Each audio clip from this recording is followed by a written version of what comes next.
Luego cada suma sin volver más أعوذ بالله من الشيطان الرجيم بسم الله الرحمن الرحيم da bere suru machine ji bote da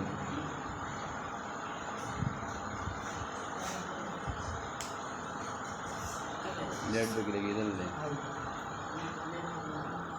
अब उड़ गया मशीन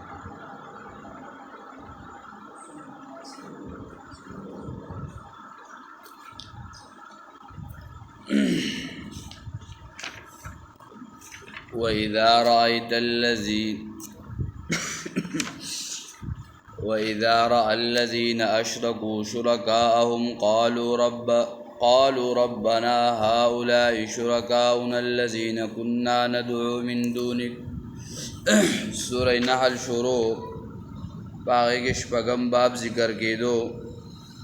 او دا یوکم نبی پوری باغی کی زواجر وال آیت نمبر 86 کی تذکرہ ذکر شی ہوا او بیا باغی باندی آیاتنا مبارکہ راوڑی دلیو او د سو حوالی ذکر شوی کله کله مجرم بخبل جرم اقرار وکي او کله کله مجرم د خپل جرم اقرار نه کوي اقرار د پار ردی کوي چې بچم کله کله اقرار نه کوي چې بس بچما دلته بدی آیت کې داغو د اقرار ذکر دی کم وخت چې ویني مشرکان خپل معبودین باطل ولرا وای بقالو ربنا هؤلاء اے رب زمنگا دا هاغا زمنگ معبودان دی کننا ندعو من دونک چی منگ بتنا مدد غختلو سیواستانا منگ بوی دا زمنگ سپارشان دی او دا زمنگ معبودین دی او منگ بورتا وازونا کول پا دنیا کی فالقو الیہم القولان واغوب و غرزی دویتا جواب انکم لکاذبون یقینن تاسو دروغ جنیئی اے دوی بورتا سوئی پا جواب کی چې تاسو دروغ جن یې نو دا دروغ نسبت ورته څنګه کوي نو دلته علماء دوه خبرې ذکر کړې دي پایت تفصیل پرون ذکر شوی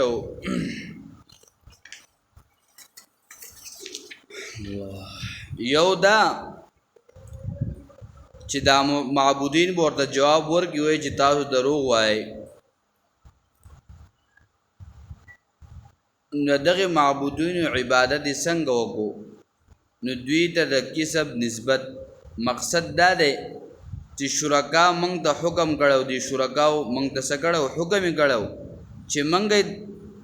مونږ د الله تعالی سره په عبادت کې شریک یو نو هغه معبودین په دې اثبات د شرک باندې تکذیب وکړو یا دویم جواب دار بیزاوی رحم الله ذکر کړی چې د دین مراد هغه د غیر الله عبادت کول په حقیقت کې د خپل خواهشات او عبادت کول د دې وجنا په هغوی د دوی تکذیب کو یا دریم جواب چې د دین مراد هغه معبودین صالحین دي او قیامت کې به هغوی انکار کوي د عدم علم د وجنا او باغی باندې بیا موږ آیاتونه راوړي واقعه د عیسی علیه السلام موږ ذکر کړی و فالقوا الیہم القول نواغیب اغرزی دویت جواب انکم لکاذبون یقینا تاسو دروغجن یی والقوا الی الله یومئذ السلام وجکل دوی دی خپل معبودین باطلو تا د دوینا بیزار شي بیا بو الک راځي چې وستا بيداری وکو وس رجوع کو الله تعالی تا من خود دوی پتم او د دوی معبودین عبادت وکاو خو چې کله هغه سشي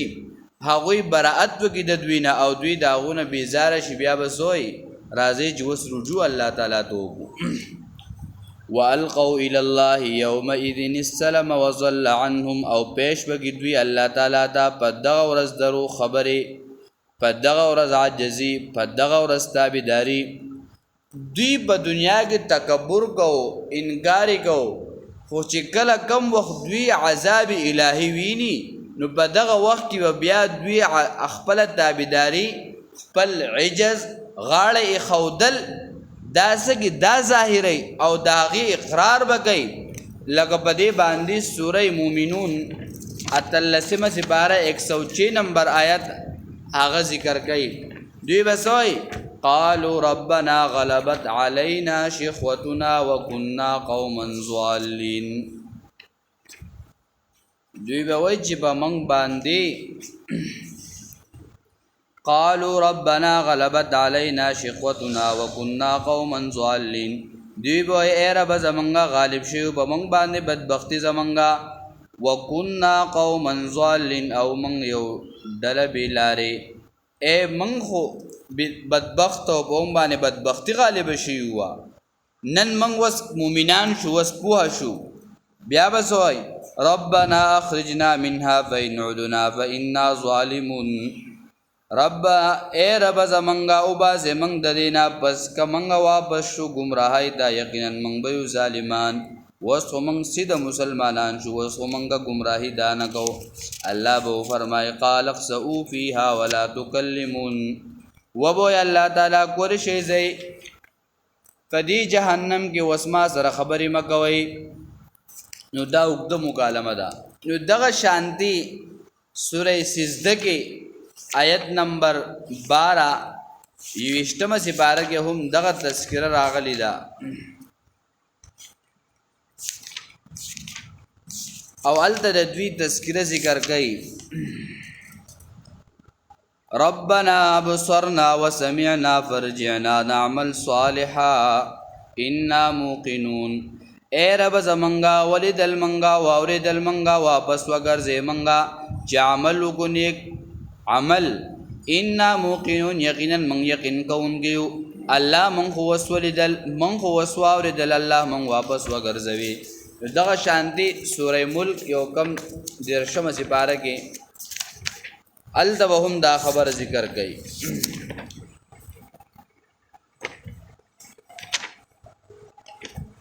اللہ اللہ آیت مبارکہ لسم وقالوا لو كنا نسمع او نعقل ما كنا في اصحاب السعير دوبا وای کچری منګ اوریدل یا منګ د عقل نه کار اخیستوی نو نبو منګه په اور کې نو اقرار کو په ګناو نو خپل باندې الله به تبعید دی اور وال لرا نو دوی بیا په آخرت کې وای چې موږ خدا او دا الله بیا په آخرت کې سقبلیږي ان وظل عنهم او رک بشید دوینا هاغه چې دوی صدرو جوړول اے دوی چې کومه خبرې کوله هغه بل دوی نه څه شي ورک شي یا یو مطلب دا دی مفسرینو ذکر کړی دی یو مقصد دا چې کم دلایل به دوی د شیطان بیانول د پاره د شرک وغیرہ نو هغه به دوی نه هیر شي یا دویم مقصد کبیر ذکر کړی دی تفسیر امام رازی رحمه الله بخپل تفسیر کبیر کې چې زایل بشي د دوی نه دروغ امیدونه چې د معبودینو چې دا معبودین به زمونږ سپارش کوي نو هغوی خو دوی هلته د براءت اعلان وکړو دوی خو موږ ستاسو د عبادت نه یو خبر موږ تاسو نه کله خبر یو تاسو زمونږ عبادت کوو موږ ته څه پته ده نو هلته به د براءت او د دې اعلان وکړي بس دغې خبرې ته اشاره کېږي ورک بشي د دوی نه هغه چې دوی څه دروغ جوړول الذین کفروا وصدوا عن سبیل الله هغه کسان چې کفر کړه او منع کوي خلک د لارې د الله نه زدناهم عذابا فوق العذاب بما كانوا يفسدون زیاتوي به دوی لره عذاب لپاسه د عذاب د دوی نه په سبب د دې چې دوی فساد کوو نو دلته اوس یو کفر دی کفر یې څه په نعمت کم مخکې چې کم نعمتونه هغه ذکر شول یا دویم دا یو دوی بخپله گمراه او دویم نور خلق گمراه کول نو مدارک ذکر کوي چې د دې وجې نه به دوی له عذاب دوچن کېږي یو خو بخپله به غلط لار ول دویم نور خلق هم به غلطه لار باندې روانول نو زدناهم عذابا فوق العذاب زیاتی به دوی له عذاب لپاسه بل عذاب یعنی په یو عذاب ولا بل عذاب ورکوي ولې چې دوی بخپله هم ګمراهانو نور خلق هم گمراه کوو د توحید او د دین منی کول د سیده لار نه د قرآن نه منی کول نو ځکه به دوی له هغه عذاب دچن وي لکه سوره عنکبوت کې فرمای وليحملن اثقالهم واثقالا مع اثقالهم دوی به د نور خلقو بوجونه د خپل بوجونو سره چوتای زګه چې دوی نور خلق گمراه کول هغه د گمراهۍ لارې خودلې او باغې باندې روانول لکه مثال به داغه وایو الګ وای مړه دا کار مګوي ګناي په ما شوزا چې صحیح بس زه دې ذمہواری ما د دې ذمہواری دل دا ډیر لوی کار دی د بل ذمہ غستل دا ډیر لوی کار دی نو د دې وجنا چې الله پاک به دوی له د عذاب څخه هغه زیات کی یفسدون مراد سره مراد تن خلق د گمراه خلقو ته د گمراهۍ دعوت ورکول په سبب په دی وجه چې دوی سګو فساد کو پسارې زو چې خلقو ته د گمراهۍ دعوت نو ورکول ويوم نبعث في كل امه شهيدا او په کوم ورځ چې راپور ته بګړي په هر یو امت کې گواه کوونکې نو دای وس بیا راوړو آیات 2 آیات 3 آیات مخکې ذکر شوی وس بیا راوړو نو یو پی دی یو من دی نو دلته فی راوړل الته من راوړل نو دلته دا مفسرین یو نقطه ذکر کوي چې دا عام مراد دی دوی ته انبیا هر سخت تلو بس دوی د دروغ باندې وکړي الله د دوی په جواب باندې مهر نه لګول د دوی اندامونه شروع شول انبیاء په دې باندې گواهی ورکړي او علماء نیکانو په دې باندې گواهی شروع کړي نو دغه مراد دی من انفسهم د جنس د دوینا دو خبرې دلته مفسرین یا خدا چې پیغمبر به د دوی د نسب نو یا دویم دا چې د لوط علی السلام بارک راځي بلکې نسب د دوی نه نو بلکې اوسېدو د دوی سره نو دغه مراد دی وجئنا بك شهيدا على هؤلاء او رب تعالی را گواه کوونکې به دوی باندې په دې خلکو باندې دا کم موجوده خلک چي دي ونزلنا عليك تبيانا لكل شيء وس پدې کې عظمت د قران ذکر کوي چې نازل کړي موږ پتا باندې دا کتاب تبيانا دا تشریح کوونکې دی لكل شيء د هر ضروري خبرې وهدن او عظیم هدایت دی ورحمتن او عظیم رحمت دی بیان القرآن دا خبر ذکر کړه دا وبشرا للمسلمین او زیره دی د پاره د مسلمانانو نو وس پدې کې تبيان راغله تبيان هغه دلیل ته ویل کېږي چې هغه تبيان هغه ته ویل کېږي هغه بیان ته ویل کېږي چې هغه سره د دلیل نه ذکر شوی او بیان هغه ته ویل کېږي چې دا غي سره دلیل نه یو سړی وی الګ زړه خبره ذکر کوم کو زما سره ثبوتونه شتا نو دې ته سو دلیل وي یا مراد د دین اداره تبيان یعنی په معنا د بلیغ یعنی د هر ضروري چیز چې په دې کې سره هغه موجود دی یا مدارک ذکر کوي د دین مراد هغه امور د دین دي خازن مدارک ذکر کوي یا قرطبی د مجاهد قول ذکر کړل چې د دین مراد حلال او حرام دي امام بغوی رحم الله ذکر کړی دي چې د دین مراد امر او نواهی د حلال حرام دي حدود قصاص احکام تفسیر الرحمن هغه ذکر کړی د دین مراد احکام دي او د مخکینو خلقو تاریخ دی الله او پدې کې لكل شيء دا استغراق عرفي دی یعنی یو سړی وای الګ د پلان کې دکاندار سره داسې زونه موجود دي اوس مثلا هغه د کراڼې دکان دی نو یو سړی خو دا سړی وای الګ د پلان کې سره هر چیز موجود دی نو یو سړی خدا نشي چې داغه د سیخ سیمټ او باجری هر څه موجود ده نه بلکې کم اشیاء چې د خوراک دي داسې زونه داغه سره ټول سری موجود دي نو په دې کې دغه شسته اشاره ده او علما ذکر کوي چې په دې کې هغه اصول د دین پای کې ذکر د صراحتن ځینی امور تصریح او داغه بیان په سنتو د احادیثو کې دی لکه قران کې الله پاک فرمای اطیعوا الله واطیعوا الرسول واحذروا سوره مائده 92 نمبر آیت یا سوره حشر کې وما تاکم الرسول فخذوا وما نهاکم عنه فانتهوا یا وما ينطق عن الهوى سوره نجم ان هو الا وحي يوحى او دریم ځینی امور اجماع د امت ته حواله کړی شي دا هغې مبارک الله پاک فرمایي ویتبع غیر سبیل المؤمنین نوله ما تولی ونسله جهنم. سوره نساء کې 15 سپاره کې دا خبره ذکر شوې ده. یا اجتهاد د مجتهد قیاس ته حواله کړی شوی دی. د هغې مبارک الله پاک فرمایي فاعتبروا یا اولی الابصار. او حضور صلی الله علیه وسلم فرمایي چې کله تاسو په دین عمل کوئ یا په دې کې قرآن یا به حدیث یا به اجماع یا قیاس یا قول د صحابي، لکه نبی علیہ السلام فرمایي اصحابي کالنجوم، چې دا صحابه په شان د ستوري دي، تاسو په دوی پسې شئ روان شئ. ان الله یأمر بالعدل والإحسان وإيتاء ذي القربى وينهى عن الفحشاء والمنكر والبغي يعظكم لعلكم تذكرون. دا آیت مبارکه په قرآن کې جامع مانع آیات ده.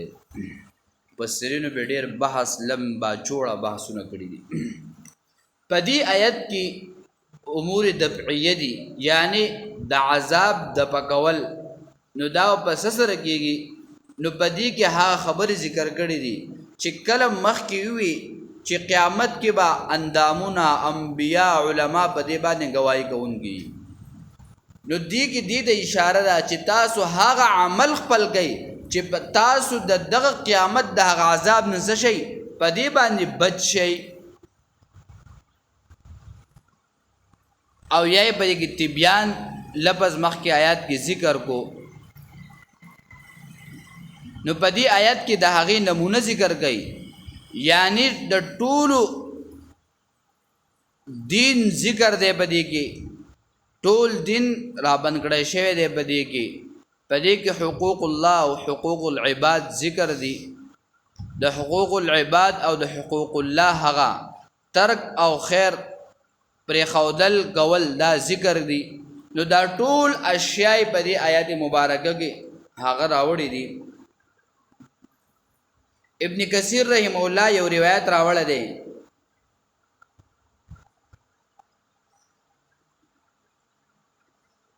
حضرت عثمان ابن مسعود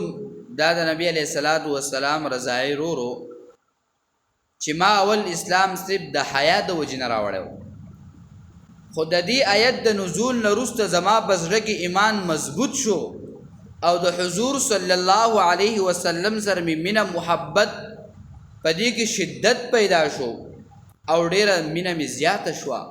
او دا هغه صحابي و چې د ټول ناول په مدینه منوره کې دی وفات شوی. حضرت ابن مسعود رضی الله تعالی عنہ فرمایي چې د دې آیت په قرآن کې ډېر ښه جمع کوونکی دی د پاره د خیر او د شر. یعنی دا آیت چې دی په دې کې د خیر او د شر د دواړو ذکر کې دا دواړه څه دي هغه جمع کړي دي. حضرت عمر بن عبدالعزیز رحمه الله د خپل دور خطباو د حکم وکړو او هغوی د خطونه ولیږل چې تاسو په خپلو خطبو کې دا آیتونه څه کوئ، دا شامل کوئ، ځکه د انسان ټول احوال ټول احکام شرعیه جمع کړی شوي دي. هر څیز جمع کوونکي لپاره د احوالو د انسان نو هغه داسې دی چې انسان کې د الله د خیر او د شر د لپاره درې قوتونه پیدا کړي دي. یو قوت عملی، یو قوت غضبی، یو قوت شهوانی. بل روایت کې راځي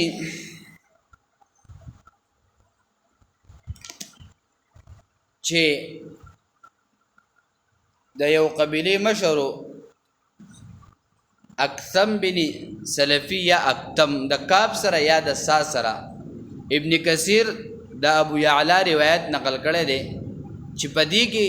د صحابو تذکره راغلی ده. هغه د دې آیت په تفسیر کې ذکر کوي، وی دا سړی په خپل قبیلې سردارو، وی دی وی چې زه زما یو سړی هلته پیدا شوی دی، نبوت دعوی کړي، دا وایي چې ما باندې دا نازلېږي، زه ځم د هغه معلومات حاصلو. یو دوه کسان د قبیلې پاڅېدل، وی ته کښېنه موږ به لاړ شو، موږ به دا حاصل کړو. هغه وی صحیح ده.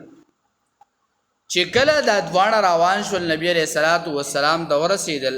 نبی علیہ الصلوۃ والسلام سره ملاقات وکړو، سوال یې وکړو، وی ته څوک یې؟ نبی علیہ الصلوۃ والسلام په یو لفظ کې جواب ورکړو، وی زما نوم هغه محمد دی او زه د عبدالله زوی یم. بس لن جواب ورکو وی ته سوي هغه وی په ما باندې د الله کتاب نازل شعر او د دې آیت مبارکه تلاوت ورته وکړو ان الله یأمر بالعدل والإحسان وإيتاء ذي القربى وينهى عن الفحشاء والمنكر والبغي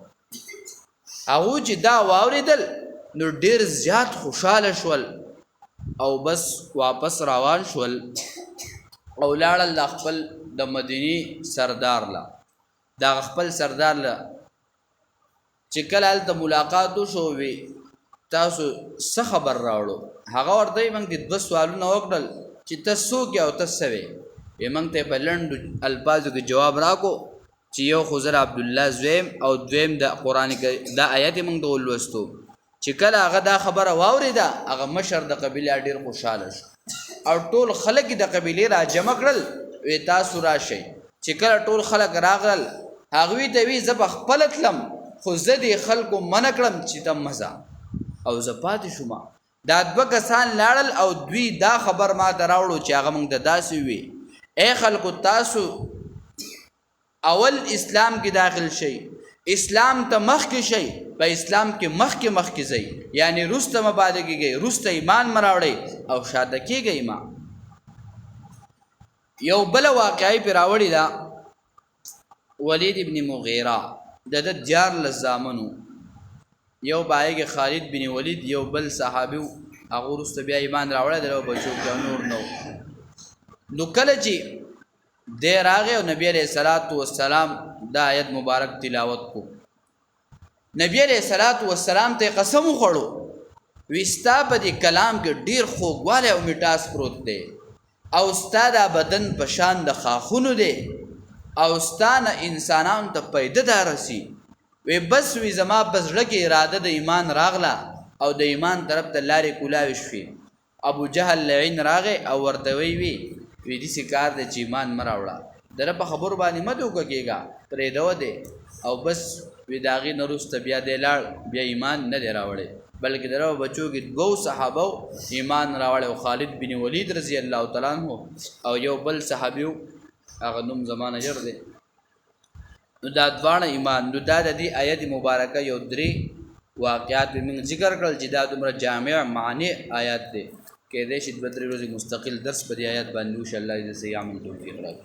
اللهم ربنا آتنا في الدنيا حسنه وفي الآخرة حسنه وقنا عذاب النار الله زموږ په دې ملک کې امن راولي الله موږ ډېر ګناهګار یو الله ته معاف الله موږ معاف الله دا زموږ د عملونو وجه الله پاک موږ ته د صحیح عمل توفیق راکړي الله د بد عمل نه موږ بچ وساتي الله پاک کوم زنانه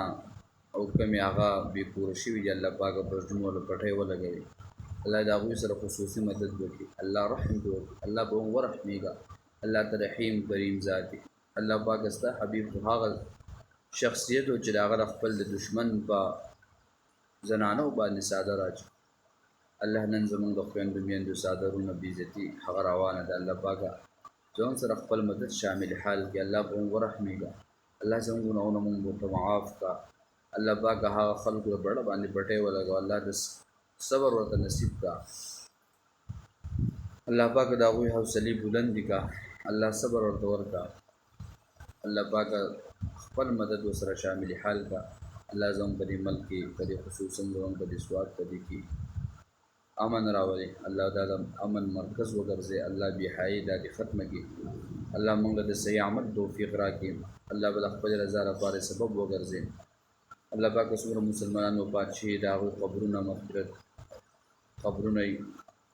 منور کړي الله پاکه څومره مسلمانان هغه په هسپتالونو کې الله شفا وله ورکړي الله به د چا چې بچي شهیدان شوي دي الله پاکه شهادت په خپل دربار عالی کې قبول او منظور کړي الله د مور پلار دپاره د آخرت ذریعه وګرځي الله هغوی ته په دنیا او په آخرت کې خوشحالي نصیب کړي او په زړه باندې وله د صبر پټۍ ولګوي